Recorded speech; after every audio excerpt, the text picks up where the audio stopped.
kenapa aku teringat tingkah laku Luna. Dulu aku juga pernah diperlakukan seperti ini. Luna menodongkan gunting kepada aku dan Mas Bayu. Apakah dia reinkarnasi Luna? Jangan coba-coba melayangkan tangan kotormu di tubuhku, Tante.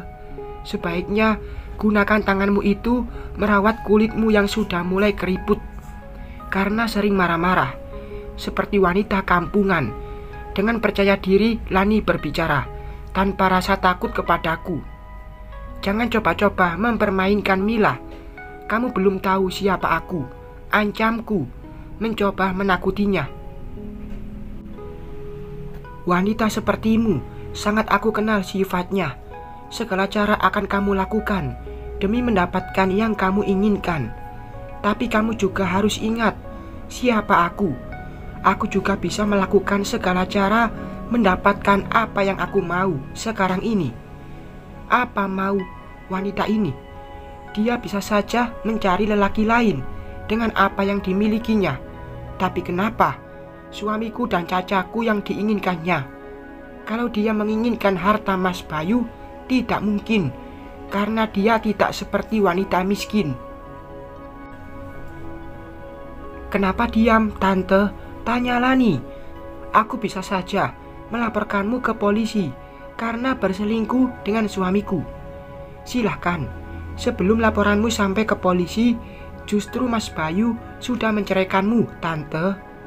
Ternyata dia punya senjata melawanku. Mas Bayu, kenapa dia sangat terpikat dengannya?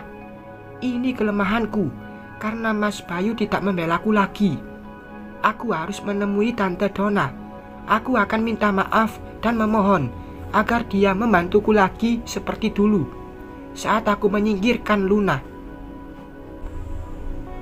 Oke, kamu bisa menikmati kemenanganmu sekarang, tapi tidak nanti. Aku akan tunjukkan siapa Mila sebenarnya, wanita sialan.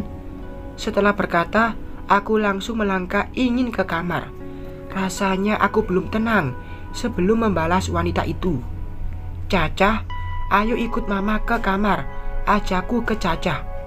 Aku mau bikin kue lagi sama Bunda Lani, Ma, jawab Caca berharap. Aku tidak punya pilihan, biar Caca seperti ini dulu, hingga aku punya senjata melawan wanita ini.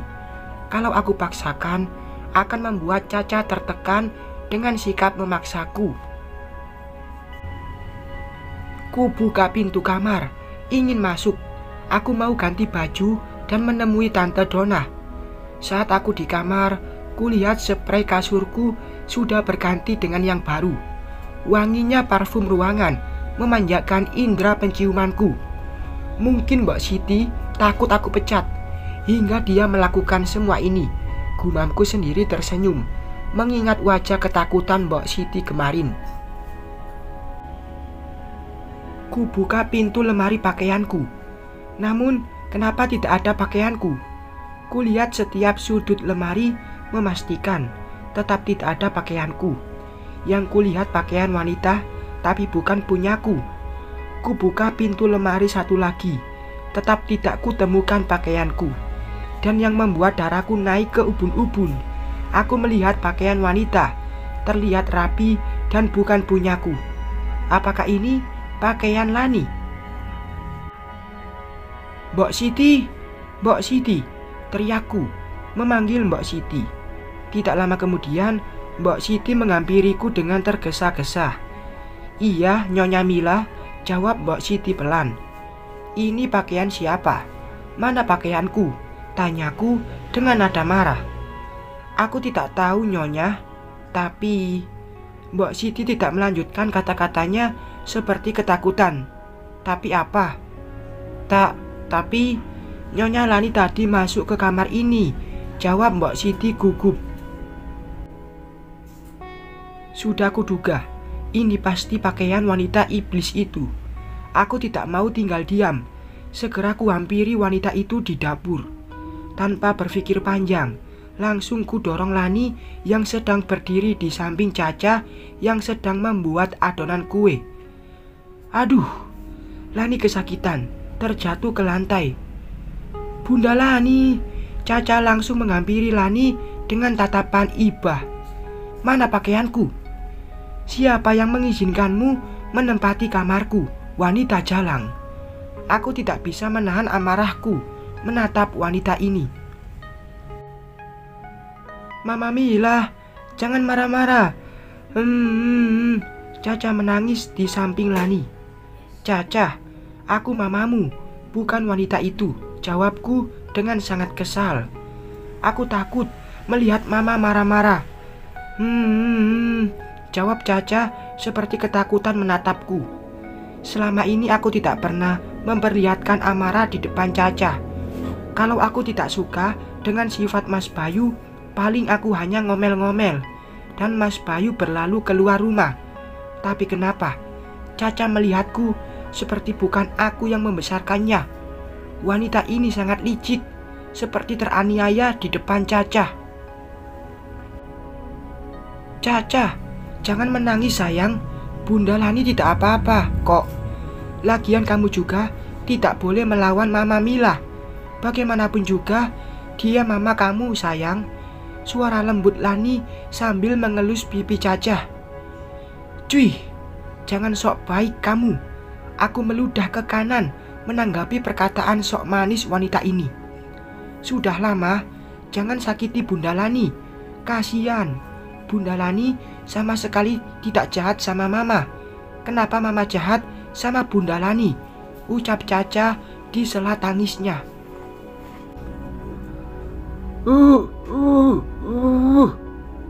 Tiba-tiba ibu Mas Bayu datang dengan kursi rodanya dan menatapku.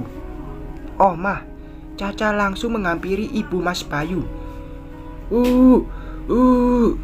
Ucap ibu Mas Bayu sambil menunjuk-nunjuk ke arahku.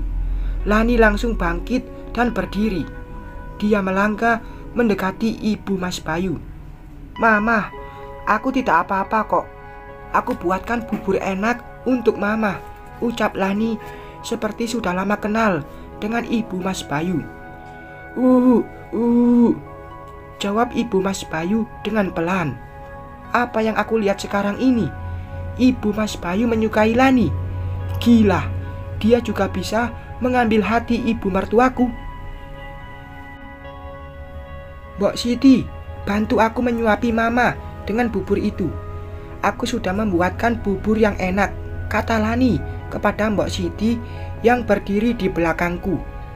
"Baik Nyonya Lani," jawab Mbok Siti dan langsung mengerjakan apa yang diminta Lani. "Jangan sok baik kamu. Pergi dari rumahku." Aku menunjuk ke arah pintu keluar. "Mama, jangan usir Bunda Lani." Caca langsung mendekat dan memegang tanganku, memohon. Hatiku luluh melihat tangis Caca. Aku tidak mau kehilangan Caca dengan sikap cerobohku. Aku harus menahannya dulu sampai aku bisa melawan wanita sialan ini. "Caca, mau ikut jalan-jalan sama mama?" tanyaku. "Caca mau bikin kue coklat sama Bunda Lani, Ma," jawab Caca. Kenapa aku tidak bersikap seperti itu dari dulu? Aku tidak suka masak. Kalaupun aku masak, itu karena ingin menyenangkan Caca dan Mas Bayu. Bahkan masakanku sering tidak habis dan akhirnya dibuang. Ujung-ujungnya aku membeli makanan siap saji. Caca sepertinya sangat tertarik dengan apa yang dilakukan Lani kepadanya. Aku kalah. Tidak, bagaimanapun juga aku harus menang. Aku tidak bisa melakukannya sendiri. Aku harus menemui Tante Donna dan mengesampingkan egoku atas pertengkaran kami. Aku hanya ingin hakku segera didapatkan lagi di rumah ini. Aku Mila, istri Mas Bayu dan putriku Caca. Aku tidak peduli apakah aku harus melakukan kekejaman sama dengan apa yang aku lakukan dengan Luna dulu. Yang kulakukan dulu tidak pernah terungkap. Aku juga akan melakukan hal yang kejam juga, mendapatkan yang aku inginkan. Apakah sama kejamnya dengan apa yang aku lakukan terhadap Luna?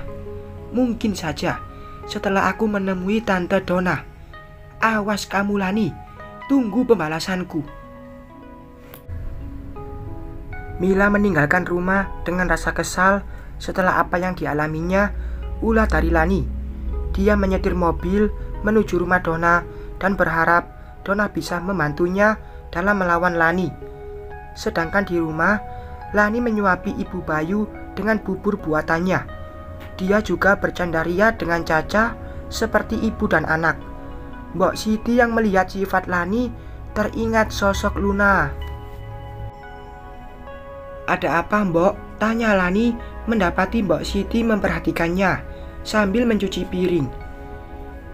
Tidak ada, Non," jawab Mbok Siti gugup dan langsung memalingkan wajah. "Mbok, apakah Mila berlaku baik sama Ibu Mas Bayu?" Mbok Siti langsung menghentikan pekerjaannya. Dia terdiam, berpikir harus menjawab apa. Ketakutan atas ancaman Mila masih terngiang di telinganya. "Kenapa Mbok diam?" tanya Lani.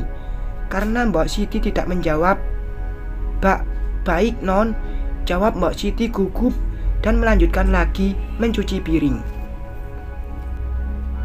Lani meletakkan piring bubur yang sudah habis dimakan Ibu Bayu di atas meja. Dia melangkah mendekati Mbok Siti dan berdiri di sampingnya. "Apa penyebab Ibu Mas Bayu sakit begini, Mbok?" tanya Lani.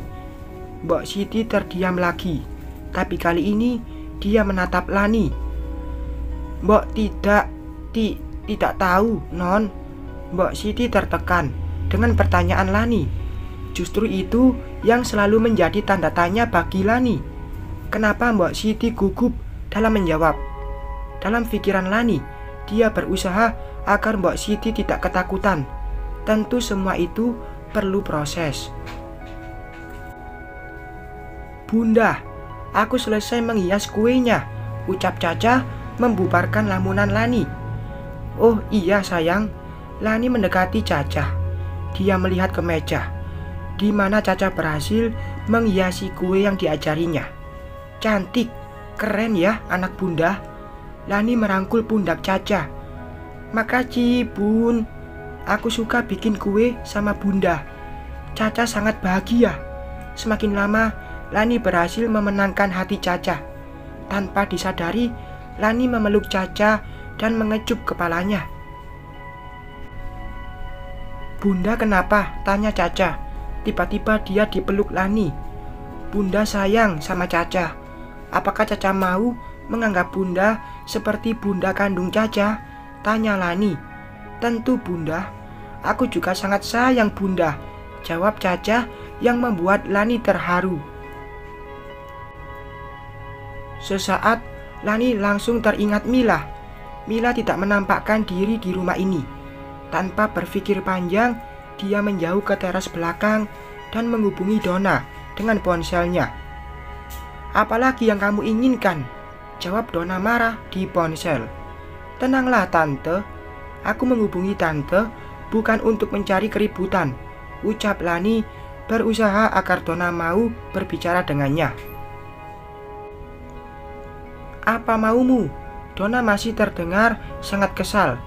"Tante, Aku ingin mengatakan sesuatu. Rasanya aku tidak sanggup memendam ini terlalu lama. Sangat menyakitkan, terlalu banyak berbohong, dan juga menyiksaku." Suara Lani sangat mengiba dengan akting sedihnya. "Apa maksudmu?" Donna mulai bernada datar. "Aku dipaksa memutuskan Rio karena sebuah ancaman. Aku takut dengannya. Dia menodongkan pisau mengancamku, Tante." Suara Lani dibuat seperti menangis agar Donna percaya kepadanya. "Siapa yang mengancammu? Dan apa tujuannya?" tanya Donna penasaran dengan cerita Lani. "Aku tidak tahu tujuannya, tapi sepertinya dia sangat membenci Tante. Dia tidak suka aku menikah dengan Rio," ucap Lani lagi yang semakin membuat Donna penasaran. "Siapa yang mengancammu?" "Namanya Mila. Tapi tolong, jangan Tante beritahu dia kalau aku menceritakan ini. Aku sangat takut. Aku takut Tante. Aku takut." dia melukaiku dengan pisaunya. Oh, jadi semua ini perbuatan Mila. Sekarang kamu tenang saja.